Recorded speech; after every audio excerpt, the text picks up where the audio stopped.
कि टिकट में होगा भी या नहीं, क्योंकि नरोत्तम मिश्रा जैसे बड़े नाम को जब टिकट नहीं दिया जा सकता है, रमेश बिधूड़ी जैसे बड़े नामों का टिकट कट सकता है, तो जाहिर 22 में आते आते उनकी जिस तरह से हार हुई है, और उसके बाद जो जिक्र आप भी कर रहे हैं कि 24 में जब संजीव बालियान जो है चुनाव हारते हैं, तो उसका पूरा ठीकरा जो है वो संगीत सोम। बसपा सुप्रीमो मायावती का मास्टर प्लान तैयार है।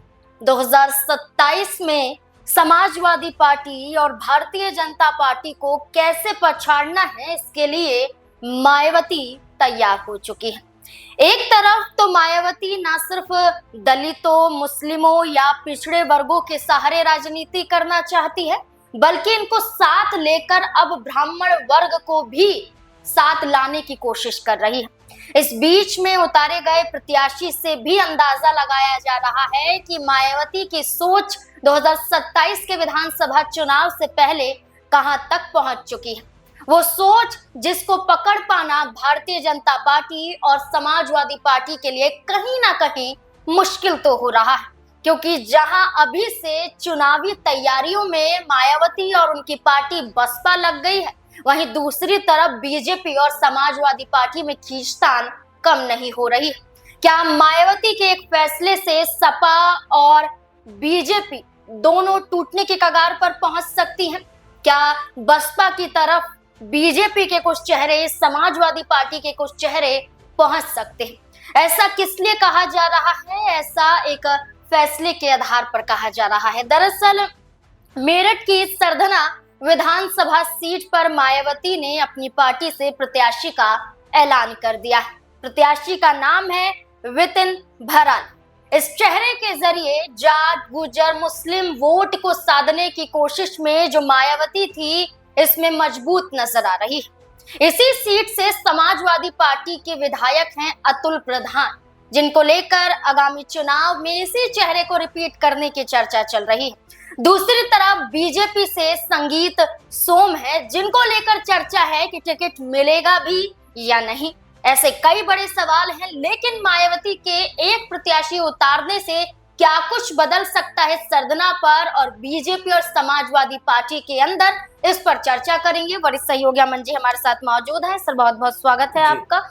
सर, जिस तरह से मेरठ की सरधना विधानसभा सीट पर वितिन भरालो को मायावती ने उतारा है, एक प्रत्याशी क्या बदल सकता है बीएसपी के लिए, और बीजेपी और समाजवादी पार्टी के लिए कैसे नुकसानदायक साबित होगा? देखिए, बिल्कुल अब चुनाव का जो माहौल उत्तर प्रदेश में है वो कहीं ना कहीं अब एक अलग मकाम पे जाता हुआ दिखाई पड़ रहा है, क्योंकि प्रत्याशियों के अनाउंसमेंट का जो सिलसिला है अब लगातार बढ़ता हुआ दिखाई पड़ता है। कभी आजाद अपने प्रत्याशियों का अनाउंसमेंट करते हैं, कभी अखिलेश यादव अपने प्रत्याशी को के नाम का ऐलान करते हैं। वहीं अब मायावती ने भी एक जोरदार ऐलान किया है, और मेरठ की जो सरधना सीट है हमेशा से सीटों में से एक रही है, और यहाँ पर उन्होंने एक ऐसा नाम निकाल कर सामने लाया है जो कहीं ना कहीं इस मुकाबले को त्रिकोणीय बना सकता है, क्योंकि ये नाम विनीत भराला का नाम है और ये एक पॉलिटिकल बैकग्राउंड से ही आते हैं। इनको यहाँ पर टिकट बीएसपी यानी मायावती ने दिया है। अब बड़ा सवाल ये बन रहा है, क्योंकि अगर 2022 की बात करें तो 2022 में जिस तरीके से आरएलडी और एसपी का गठबंधन था, और उस गठबंधन के जो प्रत्याशी थे ये अतुल प्रधान थे, और यहाँ पर अतुल प्रधान ने लगातार 2 बार चुनाव जीत रहे संगीत सोम को, जो 2012 और 17 में चुनाव जीते थे, उनको तकरीबन 18-19 हजार वोटों से हरा दिया। अब आरएलडी के साथ में उस वक्त सपा का गठबंधन था, लेकिन अब 27 आते आते वो गठबंधन भी अलग हो गया है। तो ऐसे में क्या यहाँ पर कोई और संभावना बनती हुई दिखाई पड़ सकती है, क्योंकि उस चुनाव के समीकरण को देखें तो ये कहा गया कि जाट वोट भी समाजवादी पार्टी की तरफ खिसकता हुआ दिखाई दिया। तो ऐसे में क्या जो वोट उस समय सपा को मिला, अतुल प्रधान को मिला, क्या वो डाइवर्ट होता हुआ दिखाई पड़ेगा, और क्या इसका फायदा विनीत भराला को यहाँ पर होता हुआ नजर आएगा? तो मायावती ने क्या जो नाम यहाँ पर उतारा है वो नाम इतना कम्युनिकेटिंग है, इतना जो है लोगों के बीच में जाकर इतना बड़ा नाम बन सकता है जो चुनाव में अपना परचम लहरा पाए, इसको लेकर आने वाले दिनों में जरूर डिबेट होता हुआ दिखाई पड़ेगा। लेकिन चलिए, जो अतुल प्रधान है इसको लेकर समाजवादी पार्टी तो श्योर है कि ये नाम ही आगे किया जाएगा, क्योंकि 22 में जीत दिलाई है तो 27 में भी मौका उन्हें ही मिलेगी, लगभग तय माना जा रहा है।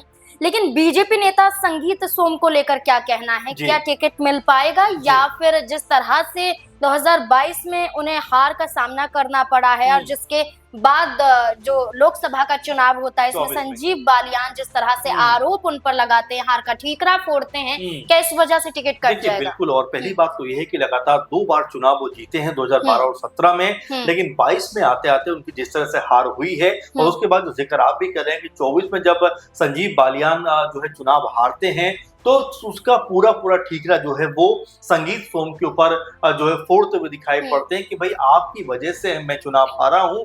तो क्या जिस तरह के आरोप प्रत्यारोप ये हुए उसके बाद में बीजेपी संगीत सोम का नाम आगे करेगी या फिर यहाँ से कोई और चेहरा बीजेपी की तरफ से निकलकर सामने आएगा, ये अपने आप में प्रश्न है, क्योंकि अभी तक इस सीट के ऊपर कौन प्रत्याशी होगा बीजेपी की तरफ से कोई भी ऐलान नहीं हुआ है। अब यहाँ पर जो आप जिक्र कर रहे हैं कि क्या जो अतुल प्रधान ये ही चेहरा रहने वाले हैं सपा का, तो अभी सपा की तरफ से भी ऐसा तो ऐलान नहीं है, लेकिन जिस तरह से अतुल प्रधान ने चुनाव जीता था और जिस तरह विधानसभा में वो मुखर होकर बोलते हुए दिखाई पड़ते हैं, तो कम से कम ये तो मानकर चलना पड़ेगा कि अतुल प्रधान का नाम समाजवादी पार्टी की तरफ से लगभग तय माना जा सकता है। लेकिन अंतिम मौके पर क्या होगा ये नहीं कहा जा सकता, क्योंकि एक समय सपा ने एसटी हसन को मुरादाबाद का टिकट दिया था, ऐन वक्त पर रुचि मीरा को टिकट दे दिया, तो कई फैसले जो होते हैं वो बिल्कुल चुनाव के ऐन मौके पर जाकर होते। तो फिलहाल संभावना के तौर पर अतुल प्रधान का नाम है, लेकिन संगीत सोम को लेकर जो बीजेपी के नेता हैं जो 2 बार यहाँ से विधायक भी रह चुके हैं, क्या उनको टिकट मिलता हुआ दिखाई पड़ेगा?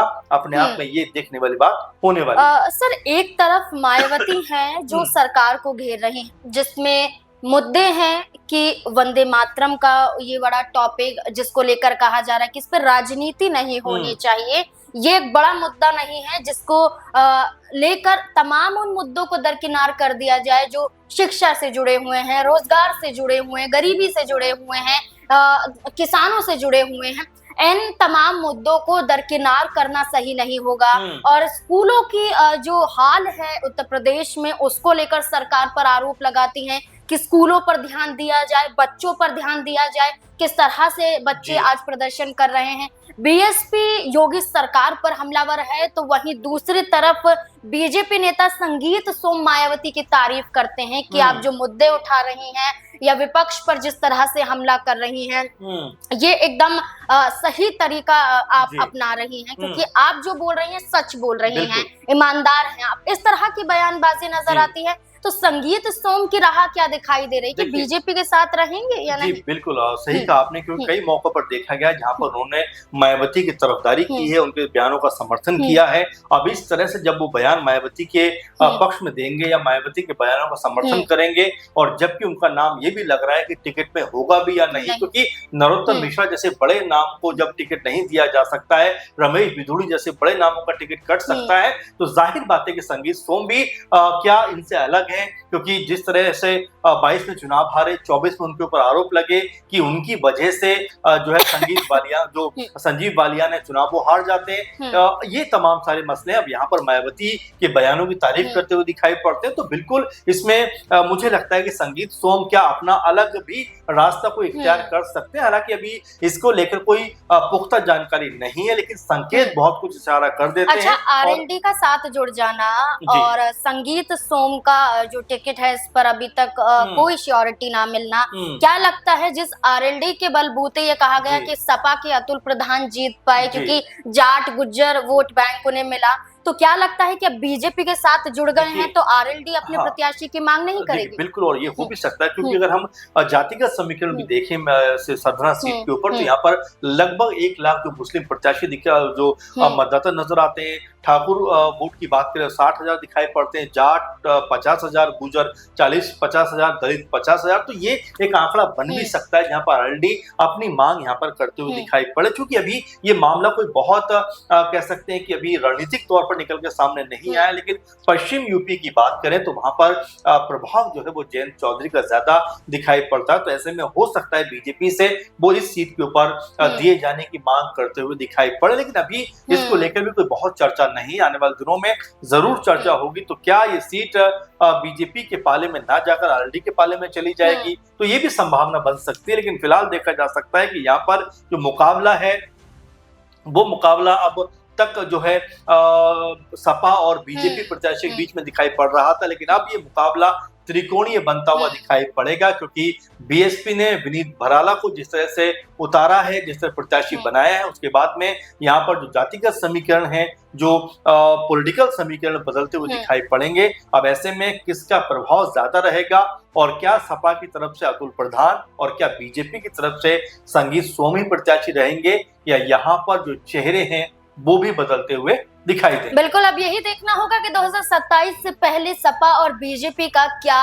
प्लान होता है और किस चेहरे पर ऐलान ये दोनों पार्टियां कर पाती हैं, क्योंकि बसपा द्वारा तो प्रत्याशी उतार दिया गया है। अब यही देखना होगा कि खेल क्या होगा जब इन दोनों पार्टियों के चेहरे भी उतर जाएंगे मैदान में। आपको क्या लगता है, क्या फैसला इन्हीं दोनों चेहरों पर होगा या फिर बदलाव होगा इन दोनों दलों द्वारा? अपनी राय हमारे साथ जरूर साझा करें। धन्यवाद।